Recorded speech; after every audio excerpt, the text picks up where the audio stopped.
Olá, boa noite. Promulgada a emenda que adia eleições municipais para novembro. 15 de novembro acontece o primeiro turno das eleições municipais e 29 de novembro o segundo turno. Prorrogado por mais 2 meses o pagamento do auxílio emergencial. Não foram apenas os 38 milhões de invisíveis ou de informais, quase outro tanto de outras categorias, entre elas o pessoal que recebia em média R$200 do Bolsa Família, foram beneficiados. E ainda, vereador Ronaldo Rosa sugere replantio de árvores na Praça Marechal Floriano. Já fizemos contato com a Secretaria do Meio Ambiente para que a gente possa fazer um estudo de que mudas, que espécies seriam mais apropriadas para aquele espaço público, para que no futuro não venha causar problemas, e sim apenas benefícios em termos de qualidade de vida, em termos de sombra, em termos de beleza natural.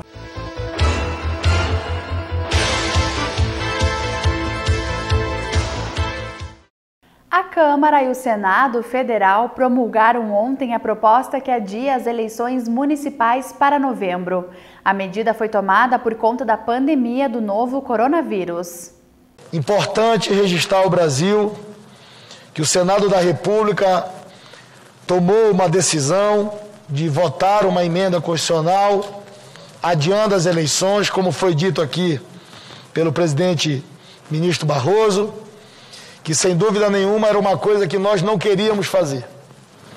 Infelizmente, nós fomos atingindo, assim como o mundo, de uma pandemia de proporções inimagináveis que ceifou a vida de milhares no mundo e de mais de 60 mil brasileiros e brasileiras no nosso país. Naturalmente, deputado Marcos, Vossa Excelência, na Câmara dos Deputados, assim como outros líderes partidários, também tiveram a compreensão da importância e da necessidade da votação desta proposta, de maneira excepcional, alterar a Constituição Federal, seguindo as normas do nosso país, de adiamento de uma eleição.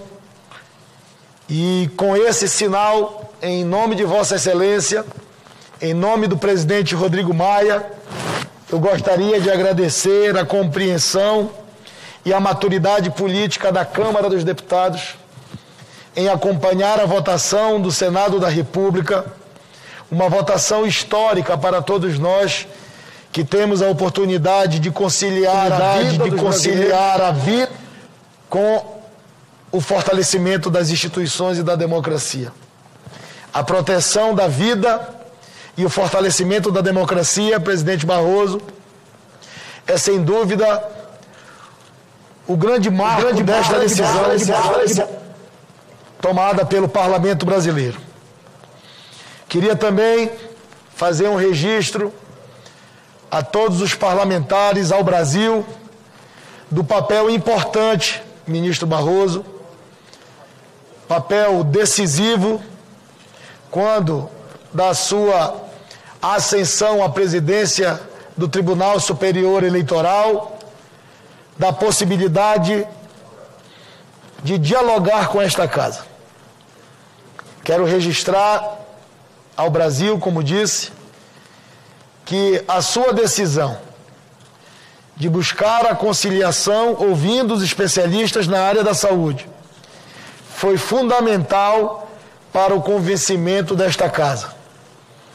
Falo em nome da Câmara dos Deputados e do Senado Federal, como presidente do Congresso. Foi a partir da decisão institucional de Vossa Excelência, como presidente da Corte Eleitoral do nosso país, de ouvir os especialistas, ouvir a ciência, ouvir a medicina, ao tempo buscar o diálogo com o Parlamento brasileiro. Sem dúvida, a decisão de Vossa Excelência de buscar essa aproximação respeitosa, institucional e republicana foi o grande passo para que nós estivéssemos aqui hoje, fazendo e promovendo a alteração na nossa Constituição baseada nas normas vigentes em nosso país. Como disse presidente Barroso, salvar a vida dos brasileiros, que é o bem mais precioso que temos, inclusive responsabilidade asseguradas no nosso juramento de defender a nossa nação e, ao tempo, fortalecer a democracia. As eleições municipais que ocorrerão em 5.570 municípios elegerão milhares de vereadores. 5.570 prefeitos, 5.570 vice-prefeitos. 140 milhões de brasileiros, com essa decisão, estarão mais protegidos dessa doença. E dando, importante registrar isso, e dando ao Tribunal Superior Eleitoral, sob a condução de Vossa Excelência, a possibilidade da prevenção com um pouco mais de tempo.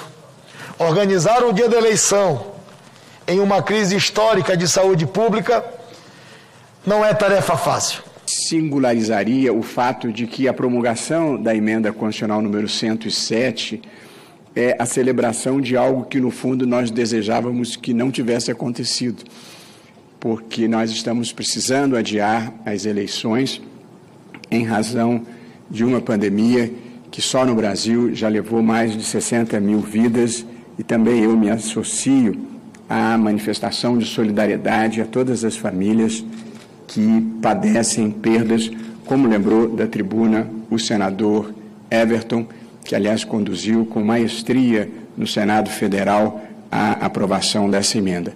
Eu celebro, presidente Davi, muito particularmente o diálogo institucional que fomos capazes de estabelecer e que significa um pouco a demonstração de que, com boa vontade, com boa fé e com o interesse público em primeiro plano, quase tudo é possível nessa vida, e em pouco tempo e com uma relação extremamente harmoniosa, nós produzimos a solução que acreditamos seja a melhor solução para o Brasil, e um pouco essa aproximação legítima entre a Justiça Eleitoral e o Congresso Nacional. Eu tenho dito e disse no meu discurso de posse no TSE, numa democracia, política é gênero de primeira necessidade. E, portanto, nós temos que investir na política, no seu aprimoramento, na elevação da sua credibilidade. E eu acho muito sinceramente, e tenho a oportunidade de dizer isso dessa tribuna, que considero que a política feita com idealismo, com patriotismo, com ênfase no interesse público, é uma das atividades mais nobres a que alguém pode se dedicar. De modo que eu verdadeiramente gostaria de celebrar o Congresso Nacional e a oportunidade desse momento. Lembrando, presidente, que democracia não é o regime de consenso. É o regime em que o dissenso é absorvido institucionalmente e, mais que tudo, como revelou essa nossa experiência, é a capacidade de, mesmo na divergência, se construírem harmoniosamente as soluções que melhor atendam ao interesse público. A emenda também adia todas as etapas do processo eleitoral de 2020, como o registro de candidaturas e o início da propaganda eleitoral. Veja como ficou o novo calendário eleitoral. A partir de 11 de agosto, as emissoras de rádio e TV ficam proibidas de transmitir programa apresentado ou comentado por pré-candidato. De 31 de agosto a 16 de setembro, os partidos devem realizar as convenções para a escolha dos candidatos. Até 26 de setembro é o prazo para que os partidos e coligações solicitem à Justiça Eleitoral o registro dos candidatos escolhidos. A partir de 26 de setembro, inicia a propaganda eleitoral, também na internet. 27 de outubro é o prazo para partidos políticos, coligações e candidatos divulgarem o relatório discriminando as transferências do fundo eleitoral, os recursos em dinheiro, bem como os gastos realizados. 15 de novembro acontece o primeiro turno das eleições municipais e 29 de novembro o segundo turno. E depois do intervalo, prorrogação do auxílio emergencial é publicada no Diário Oficial da União.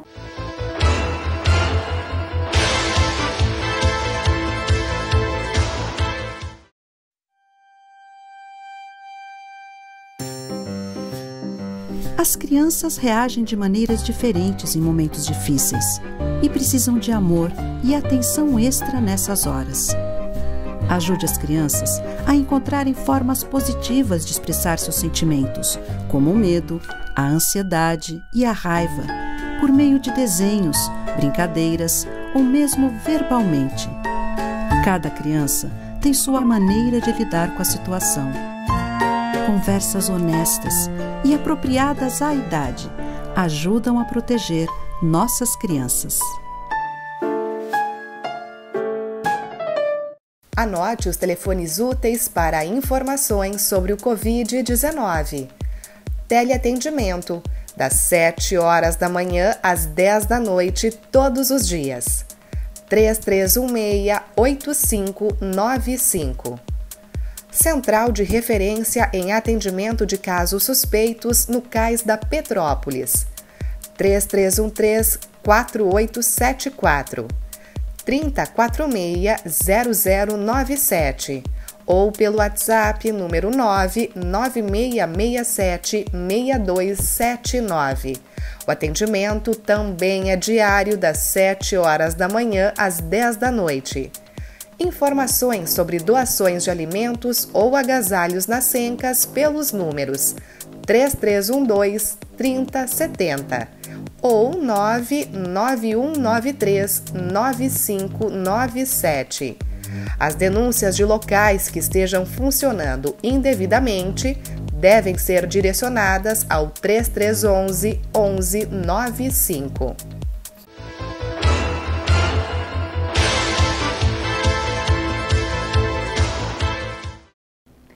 O governo federal prorrogou por mais 2 meses o pagamento do auxílio emergencial. O decreto que estabelece a medida foi publicado no Diário Oficial da União. O auxílio terá mais 2 parcelas de R$ 600.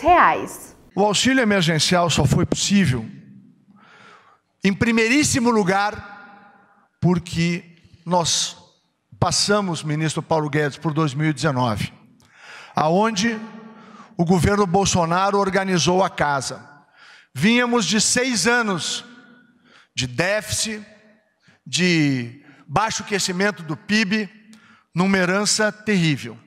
E lá em 2009, a redução da máquina, os níveis hierárquicos, a digitalização do governo, a reforma da Previdência com auxílio do Congresso Nacional, que permitiu a vitória do país chamado Brasil.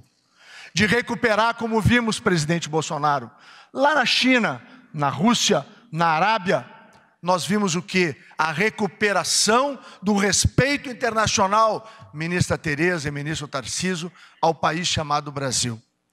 E no ano passado, no programa de parceria de investimentos, mais de R$500 bilhão foram arrecadados, na crença do investidor interno e externo de que o Brasil tinha presente e tinha futuro, e tem futuro. E foi isso que permitiu, ministro Paulo Guedes, que esse programa pudesse ser implementado. Isso só foi possível graças à sensibilidade de nosso ministro, tendo à frente Paulo Guedes, bem como do Parlamento brasileiro, que votou de forma rápida essa questão, porque eles tinham pressa. Não foram apenas os 38 milhões de invisíveis ou de informais, quase outro tanto de outras categorias, entre elas o pessoal que recebia em média R$200 do Bolsa Família, foram beneficiados. Obviamente isso tudo não é apenas para deixar a economia funcionando, viva, mas também para dar o sustento a essas pessoas. Nós aqui que estamos presentes sabemos que R$600 é muito pouco, mas para quem não tem nada, isso é muito.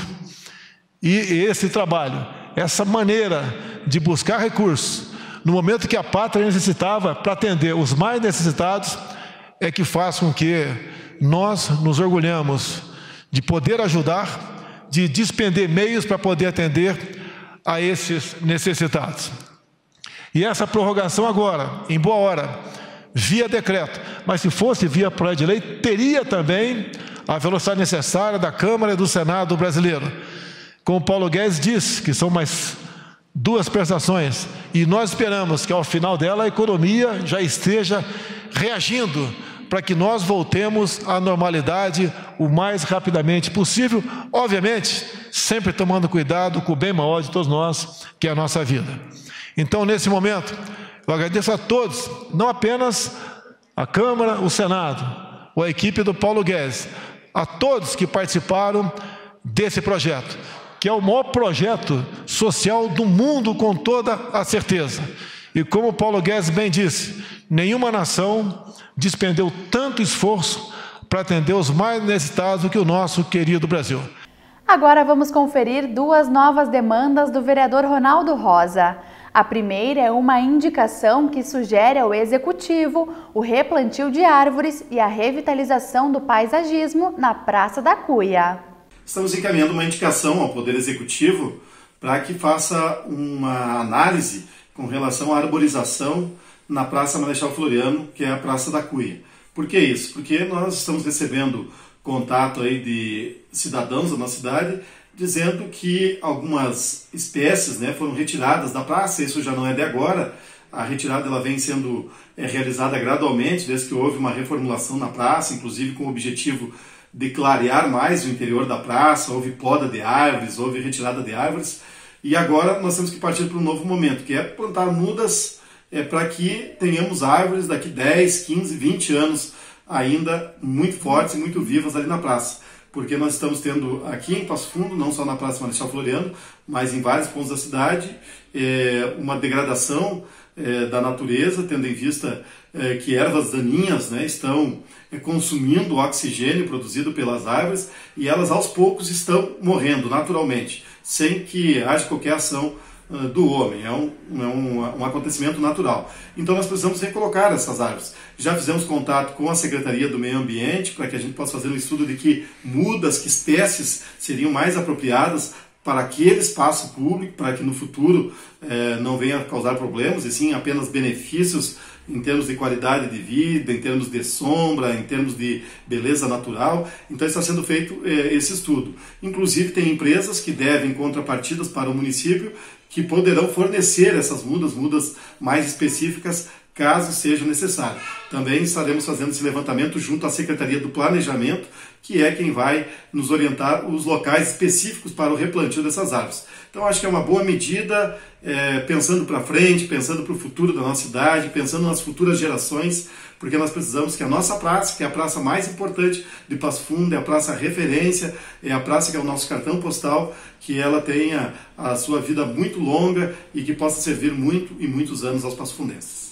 E Ronaldo Rosa também está acompanhando representantes da Associação dos Artesãos e Artistas Plásticos da cidade. A Feira do Artesanato, que é uma das feiras mais antigas e também dá para se dizer mais queridas que nós temos aqui em Passo Fundo, há 42 anos ela é realizada através de uma iniciativa da Associação dos Artesãos e Artistas Plásticos de Passo Fundo, e nos últimos anos, nas últimas décadas, dá para se dizer, ela tem ocorrido ali na calçada, no passeio público da Praça Marechal Floriano, em frente à Catedral, na Praça da Cuia, como é conhecida. E mais uma das atividades que, em virtude de toda essa situação que a gente tem passado, desde que iniciou a pandemia do Covid-19, é uma das atividades que está paralisada aí há praticamente 80 dias. E tem muitas famílias que vivem do artesanato que produzem, das vendas que fazem ali na feira. Então houve uma primeira reunião agora com o Poder Executivo para que a gente trate da retomada desta atividade. A reunião foi muito boa, ficou tudo muito bem encaminhado, já com uma previsão de data para o início desse mês de julho de retomada das atividades, mas aí infelizmente veio aí uma nova classificação por parte do governo do estado, colocando a nossa região em bandeira vermelha. Nós esperamos que isso seja resolvido rapidamente, que a gente possa retomar essa negociação e que os artesãos de Passo Fundo tenham o direito, né, de voltar a expor os seus produtos, a comercializar, obviamente com todos os cuidados necessários. Um plano de retomada já foi apresentado para a Secretaria de Desenvolvimento, que é quem está cuidando desse assunto, e esse plano de retomada garante sim toda a segurança, tanto para os artesãos como também para os clientes, consumidores e a população em geral, que vai até aquele local. E o Jornal da Câmara desta sexta-feira termina aqui. Uma boa noite e um ótimo fim de semana.